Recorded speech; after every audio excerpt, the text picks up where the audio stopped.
Le Grand Matin Sud Radio, 7h-10h, Patrick Roger, Cécile de Ménibus.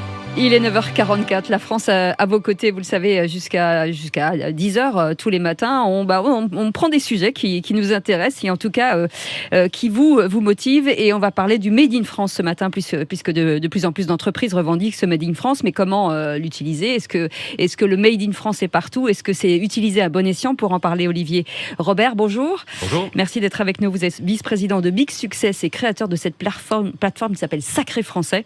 Et avec nous aussi Gilles Attaf. Bonjour, bienvenue. Bonjour. Président de Origine France Garantie et fondateur des FFI et patron de Belleville Manufactura. Alors on va commencer par un sujet assez important. On va revenir sur le cadre législatif. Que veut dire Made in France ? Parce qu'il y a Made in France, fabriqué en France, Origine France. Et comment on peut l'utiliser ? Est-ce que c'est une marque déposée ? Peut-être commencer par vous, avec nous ce matin, Olivier Robert. Tout à fait. Alors, Made in France, c'est une norme douanière. Donc déjà, c'est quelque chose d'assez flou, qui encadre un petit peu les choses, mais qui n'est pas très, très marketing, en fait, dans son principe. Après, il y a des certifications. Oui. Il y en a 6 aujourd'hui qui sont valables en France et reconnues par l'État. Origine France Garantie, France Terre Textile, IGP, AOC, celles que vous connaissez, qui sont assez connues.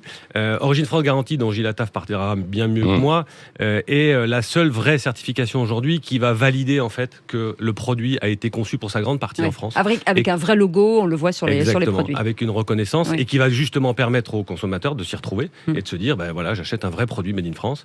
Et c'est ça l'objectif numéro 1 de ces labels. Mais c'est pas une mention obligatoire, on est d'accord ? Non. Voilà, elle est obligatoire sur des produits alimentaires, je crois, le miel ou des produits. Voilà, c'est exactement. Ça. Mais c'est pas obligatoire. Non. La différence avec Origine France, avec vous, peut-être, entre le Made in France et Origine France ? Alors justement, la certification Origine France Garantie a été créée en 2011 par Yves Gégaud, d'ailleurs, qui est notre président fondateur, qui a créé cette certification, justement parce qu'il y avait un gros problème aujourd'hui législatif, puisque le Made in France a été galvaudé, puisqu'on pouvait faire une dernière opération sur le territoire français et pouvoir être considéré comme du Made in France. Donc nous, on a créé cette certification en 2011.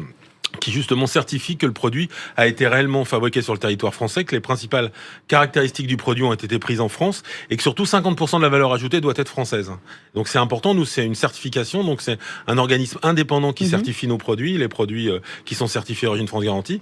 Donc c'est des auditeurs comme l'AFNOR, comme Veritas, qui font un audit et qui certifient que le produit a été réellement fabriqué sur le territoire français. Le code des douanes était justement trop large et c'est pour ça que sur une mission à l'époque que Yves Gégaud avait eu de Nicolas Sarkozy de réfléchir sur la marque France, on a créé cette association Pro-France à l'époque pour créer cette certification aujourd'hui, qui est une certification transverse qui va sur tous les secteurs d'activité, pas uniquement sur l'agroalimentaire ou sur le textile, mais qui garantit effectivement aux consommateurs la transparence. Parce qu'en fait, et si elle est utilisée abusivement, elle est sanctionnée aujourd'hui. Allez, bien sûr, on n'a pas le droit. On a un numéro de certification qui est propre sur chaque produit. Nous, on certifie des gammes de produits, pas des sociétés. On certifie des gammes de produits avec un numéro de certification qui est propre.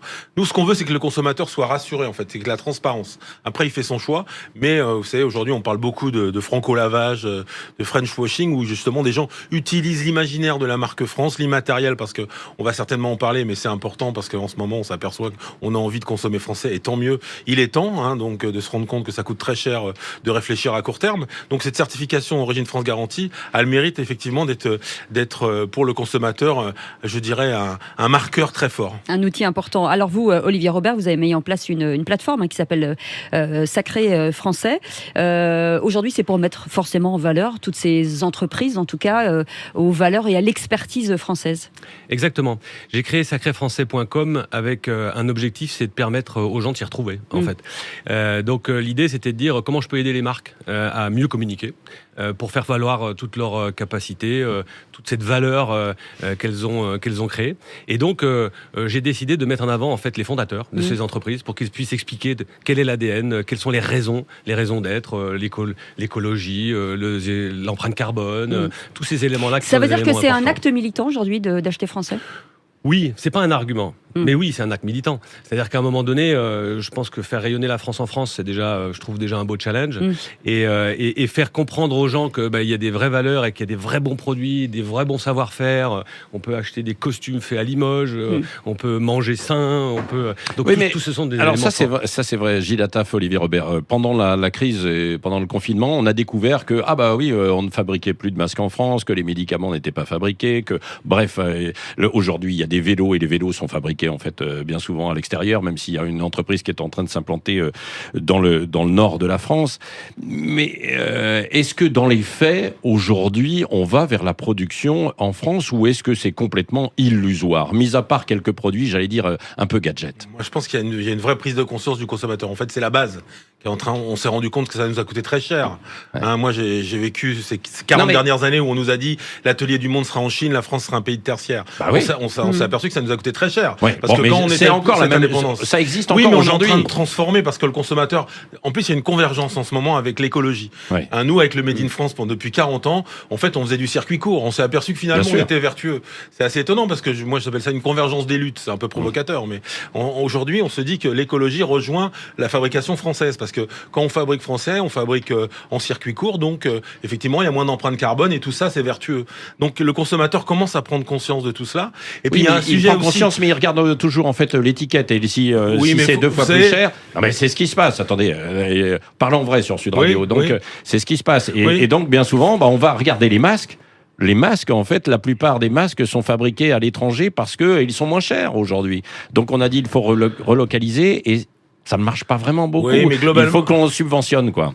Alors, je ne veux pas vous décourager, mais au contraire. Vous savez, ça fait 40 ans qu'on essaye de me décourager, donc c'est pas maintenant que ça va commencer. Non, surtout pas. Mais en fait, ce que je veux vous dire, c'est que ce qui me semble important, c'est qu'aussi on participe à quelque chose. Vous parliez, on participe au modèle social. On était content que notre modèle social fonctionne pendant cette période. Quand vous achetez un produit fabriqué en France, vous participez aussi à ce modèle social français qui nous a quand même bien servi pendant cette période. On parle forcément du local, on parle d'emploi, on parle de après effectivement, vous avez pas mal de fournisseurs autour de vous que vous faites travailler, ce qui n'est pas le cas quand vous achetez en Chine, forcément. Bien sûr.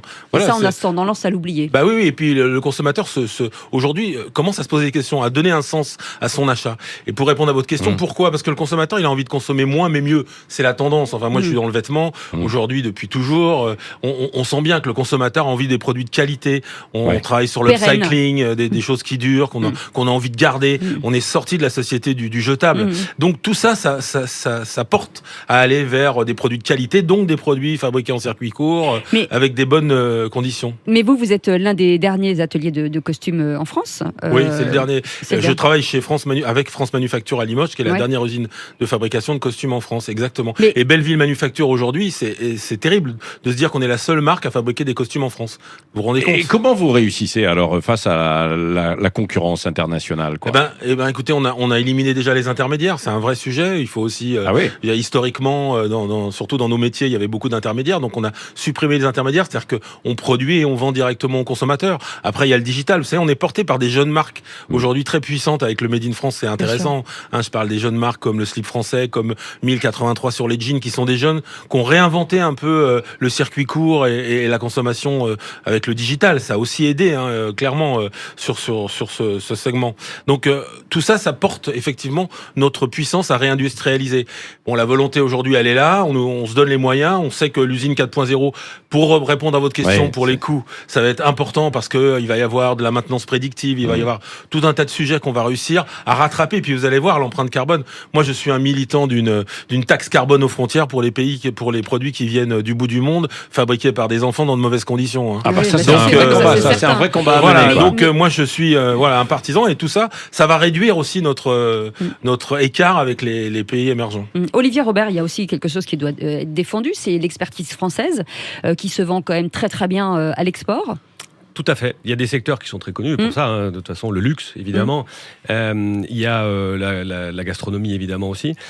Donc, tous ces sujets-là, en fait, il y a 3 grands sujets aujourd'hui. Il y a l'agriculture, il y a l'industrie, Et il y a le numérique. Parce qu'aujourd'hui, il y a des alternatives, par exemple, au GAFA. On n'en parle pas, mais aujourd'hui, il y a une plateforme en France qui s'appelle Solane, SOLAI2N.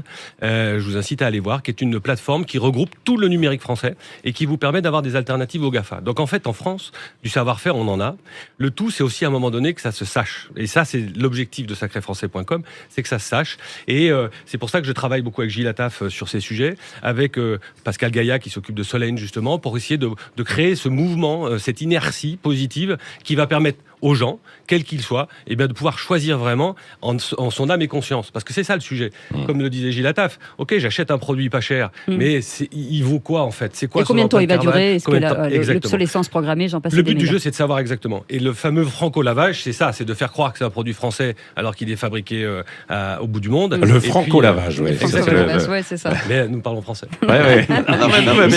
Gilles Attaf, on parlait aussi beaucoup d'emplois, parce que c'est forcément générateur d'emplois. Et il y a des emplois aujourd'hui qui sont voués à disparaître, puisque ce sont des emplois manuels, que ce soit la couturière, en passant par des emplois qui vous intéressent, qui vous concernent dans l'industrie. Est-ce que c'est aussi une autre manière de repenser l'emploi en France, finalement, de se mettre à son compte et de devenir un artisan et de travailler avec des industries?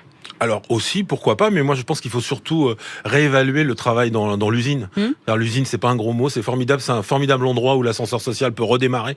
Et on s'est beaucoup plaint de ces 30 dernières années que l'ascenseur social s'était arrêté, mais écoutez, dans une usine, on peut progresser, on commence en bas de l'échelle, on peut être formé, on peut progresser. C'est un formidable melting pot, une usine. Il faut redorer le blason de l'usine et de se dire que c'est quand même très valorisant de travailler. Vous savez, en ce moment, moi, en tant que président d'Origine France Garantie, je visite beaucoup d'usines et je suis absolument fasciné par ces gens qui travaillent, qui ont un savoir-faire extraordinaire. Et pour donner un sens aussi à son travail, c'est important. Il faut arriver à faire cette mutation que les artisans ont réussi à faire il y a 30 ans. C'est-à-dire qu'il y a 30 ans, un artisan, il n'était pas considéré comme aujourd'hui. Aujourd'hui, c'est quelqu'un qu'on respecte beaucoup, un artisan. Et je trouve que voilà, un ouvrier, ça devrait être la même chose. Il faut qu'on arrive à redonner un peu ces lettres de noblesse à l'ouvrier. C'est une œuvre, un ouvrier. Absolument. Le week-end dernier, c'est l'exposition universelle à Dubaï. Le pavillon France était représenté là-bas. Est-ce que c'est aussi important pour nous d'aller dans des pays, de montrer cette expertise française et ce savoir-faire? Évidemment. Aujourd'hui, le Made in France, comme on dit, doit être un sujet qui doit être une marque. Au-delà de nos frontières, oui. Exactement. On a aujourd'hui, pour plein de marques ou plein de pays, par exemple l'Allemagne, si on dit j'ai acheté une voiture allemande, elle est plus chère, mais elle est allemande. Il y a une valeur dedans. Et aujourd'hui, cette valeur du Made in France, elle doit l'être. Donc elle doit l'être aussi bien à l'international qu'en France, mais il faut arriver à la faire, à la mettre en avant, à la valoriser. C'est une valeur. Made in France, c'est une valeur, c'est une marque, et c'est bien qu'elle aille à l'international. Merci beaucoup, messieurs, d'avoir été avec nous. Olivier Robert, un vice-président de Big Success et créateur de cette plateforme. Allez voir, ça s'appelle Sacré Français. Et moi, je vais aller voir du côté des costumes. Gilles Attaf. Non, mais ça, c'est bien. Belleville, et je suis au 9 rue Française. Voilà. Parce qu'on se refait pas. 9 rue Française dans le 2e. Donc, le président d'Origine France Garantie, allez voir ces jolis costumes, patron de Belleville Manufactura, 100% français. Dans Limoges. À Limoges. Absolument, à Limoges, comme la porcelaine. Mais ça ne casse pas. Restez avec nous, c'est le Grand Matin Sud Radio. Nous, on se retrouve demain matin dans un instant. C'est Valérie Expert. Et avec une Élise Lucet ce matin, Cash Investigation, avec une belle enquête aujourd'hui. Sur les Pandora Papers, oui, évidemment. DSK aussi, enquête sur un homme d'influence. Les Pandora Papers, bien sûr, au centre de cette enquête. Et puis André Berkoff ce midi, qui viendra aussi sur un manifeste pour une finance éthique. On va parler beaucoup d'argent, décidément. Allez, on se retrouve demain. Ciao, ciao.